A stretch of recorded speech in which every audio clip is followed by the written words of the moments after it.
भारत के उत्तर पूर्व में एक ऐसी जमीन है जो अपनी अनोखी संस्कृति, शानदार इतिहास और खूबसूरत नज़ारों के लिए जानी जाती है।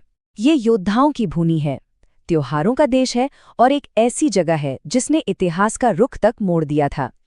तो आज हम भारत के इसी पूर्वी रत्न नागालैंड की कहानी को समझने की कोशिश करेंगे। आज हमारा सफ़र हमें नागालैंड के इंट्रोडक्शन से लेकर उसके रंग बिरंगे त्योहारों तक ले जाएगा। हम उस ऐतिहासिक लड़ाई के बारे में भी जानेंगे जिसने दुनिया का नक्शा बदल दिया, उस खास संविधानिक कवच को समझेंगे जो नागा पहचान की रक्षा करता है, और संस्कृति के उन चौराहों को देखेंगे जहां परंपरा और आधुनिकता का मिलन होता है। और आखिर में हम भविष्य की राह पर भी एक नज़र डालेंगे। चलिए, सबसे पहले नागालैंड की लोकेशन और इसकी स्ट्रेटेजिक इंपॉर्टेंस को समझते हैं। देखिए, ये सिर्फ एक राज्य नहीं बल्कि भारत का पूर्वी ताज है।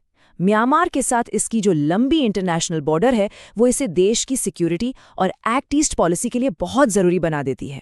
सही मायनों में ये जगह साउथ ईस्ट एशिया के लिए भारत का एक गेटवे है। अब इस स्लाइड में जो सबसे दिलचस्प बात है वो है यहाँ की डाइवर्सिटी। सोचिए, यहाँ 16 से ज़्यादा प्रमुख जनजातियां रहती हैं और हर किसी की अपनी अलग भाषा है, अपनी अलग संस्कृति। इसकी राजधानी कोहिमा है और माउंट सारामती जैसी ऊंची चोटी म्यांमार के साथ एक नेचुरल दीवार की तरह खड़ी है। ये डाइवर्सिटी ही तो नागालैंड की असली पहचान है। नागालैंड की इकोनॉमी की रीढ़ क्या है? वो है खेती। जैसा कि हम देख सकते हैं, लगभग 68% आबादी अपनी रोजमर्रा की जिंदगी के लिए खेती पर ही निर्भर है। और यहाँ की एक खास बात है झूम खेती, जिसे शिफ्टिंग कल्टीवेशन भी कहते हैं।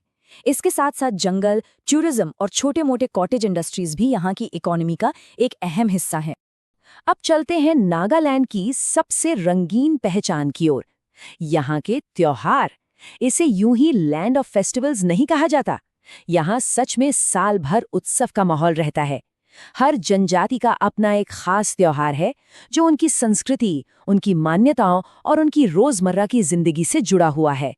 ये एक ऐसी वाइब्रेंट कल्चरल तस्वीर है जो देखने लायक है। और इन सभी त्योहारों में जो सबसे बड़ा है वो है हॉर्नबिल फेस्टिवल।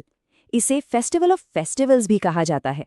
दिसंबर के पहले 10 दिनों में होने वाला ये उत्सव एक ऐसा मंच है जहां नागालैंड की सभी जनजातियां एक साथ आती हैं, अपनी संस्कृति का प्रदर्शन करती हैं। यह नागालैंड की एकता और उसकी सांस्कृतिक समृद्धि का प्रतीक है जो दुनिया भर के टूरिस्ट्स को अपनी ओर खींचता है। नागालैंड की डाइवर्सिटी को उसकी जनजातियों से बेहतर कुछ नहीं समझा सकता। कोन्याक, जो अपने चेहरे के टैटू और योद्धा इतिहास के लिए जाने जाते हैं, अंगामी, जो पहाड़ों को काटकर सीढ़ीदार खेत बनाने में माहिर हैं, या सूमी, जिनके वॉर डांस में गजब की ऊर्जा होती है। हर जनजाति की अपनी एक खास पहचान है जो मिलकर नागालैंड की पूरी तस्वीर बनाती है। अब बात करते हैं इतिहास के उस पन्ने की जिसने नागालैंड को दुनिया के नक्शे पर हमेशा के लिए अमर कर दिया।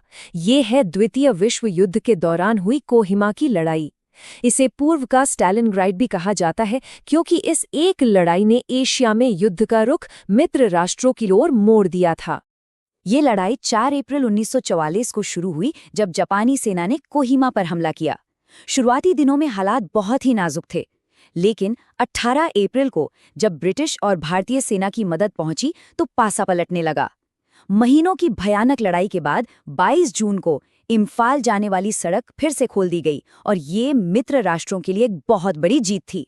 इस लड़ाई में हुए बलिदान को कोहिमा वॉर सिमेट्री में लिखे इस लेख से बेहतर कुछ भी बयान नहीं कर सकता। जब तुम घर जाओ तो उन्हें हमारे बारे में बताना और कहना, तुम्हारे कल के लिए हमने अपना आज दे दिया। ये शब्द उन हजारों सैनिकों के कुर्बानी को अमर बनाते हैं जिन्होंने इस धरती पर अपनी जान दी थी। इस लड़ाई की अहमियत कितनी ज़्यादा थी, इसका अंदाज़ा आप इसी बात से लगा सकते हैं कि साल 2013 में ब्रिटिश नेशनल आर्मी म्यूजियम के एक पोल में जनता ने कोहिमा और इम्फाल की लड़ाई को ब्रिटेन की सबसे महान लड़ाई चुना। इसने वाटरलू और डी डे जैसी वर्ल्ड फेमस लड़ाइयों को भी पीछे छोड़ दिया था। अब बात करते हैं उस कानूनी कवच की जो नागालैंड की अनोखी पहचान की रक्षा करता है, भारतीय संविधान का आर्टिकल 371A। ये एक विशेष प्रावधान है जो नागा लोगों की संस्कृति, उनके पारंपरिक कानूनों और जमीन के अधिकारों को सुरक्षा देता है। चलिए समझते हैं कि ये काम कैसे करता है। आर्टिकल 371A को समझने के लिए असममितिक संघवाद या एसिमेट्रिक फेडरलिज्म के कंसेप्ट को समझना जरूरी है। इसका सीधा सा मतलब है कि भारत जैसे विशाल और विविध देश में सभी राज्यों के साथ एक जैसा व्यवहार नहीं किया जा सकता। कुछ राज्यों को उनकी खास ऐतिहासिक और सांस्कृतिक परिस्थितियों के कारण ज्यादा ऑटोनॉमी यानी स्वायत्तता दी जाती है, और नागालैंड इसका एक बेहतरीन उदाहरण है। तो ये आर्टिकल असल में करता क्या है? ये 1960 के 16 पॉइंट एग्रीमेंट से निकला है और ये 4 मेन एरियाज में प्रोटेक्शन देता है। ये नागा लोगों के धार्मिक और सामाजिक रीति रिवाजों, उनके पारंपरिक कानूनों और सबसे जरूरी उनकी जमीन पर उनके अधिकारों की रक्षा करता है।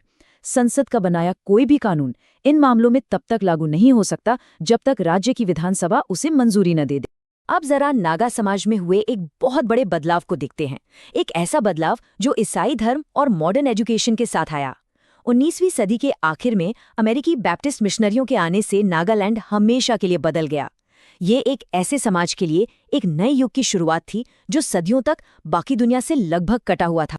ये बदलाव कितना बड़ा था, इसका अंदाजा इस तुलना से लगाया जा सकता है। ईसाई धर्म के आने से पहले नागा समाज में जीववाद की मान्यता थी, जहां प्रकृति की पूजा होती थी और हेड हंटिंग जैसी प्रथाएं थी। लेकिन मिशनरियों के साथ शिक्षा और एक नई आस्था आई।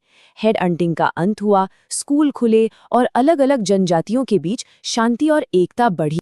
लेकिन इस बदलाव का एक दूसरा पहलू भी है। ये सच है कि ईसाई धर्म ने शांति और शिक्षा का प्रसार किया, लेकिन कई लोगों का मानना है कि इस प्रोसेस में कुछ पारंपरिक कलाएं, गीत और रीति रिवाज खोसे गए। मिशनरियों ने कई पुरानी प्रथाओं को सही नहीं माना और उन्हें करने से रोका, जिससे एक तरह का कल्चरल वैक्यूम पैदा हुआ। ये एक कॉम्प्लेक्स मुद्दा है जिस पर आज भी बहस होती है। तो इतिहास और संस्कृति की बात हो गई, अब आते हैं आज के नागालैंड पर और इसके भविष्य पर। आज नागालैंड एक बहुत ही अहम मोड़ पर खड़ा है।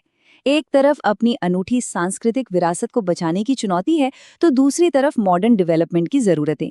इसके सामने कुछ सीरियस चैलेंजेस हैं, लेकिन मौके भी उतने ही बड़े हैं। सबसे बड़ी चुनौतियों में से एक है लंबे समय से चला आ रहा नागा राजनीतिक मुद्दा और ग्रेटर नागालिम की मांग। इसके अलावा म्यांमार बॉर्डर पर सिक्योरिटी, अपनी संस्कृति को बचाए रखते हुए विकास करना और युवाओं के लिए रोजगार के अवसर पैदा करना, ये कुछ प्रमुख मुद्दे हैं जिनसे राज्य आज जूझ रहा है। इन्हीं मुश्किलों में से एक है फ्री मूवमेंट रिजीम या FMR।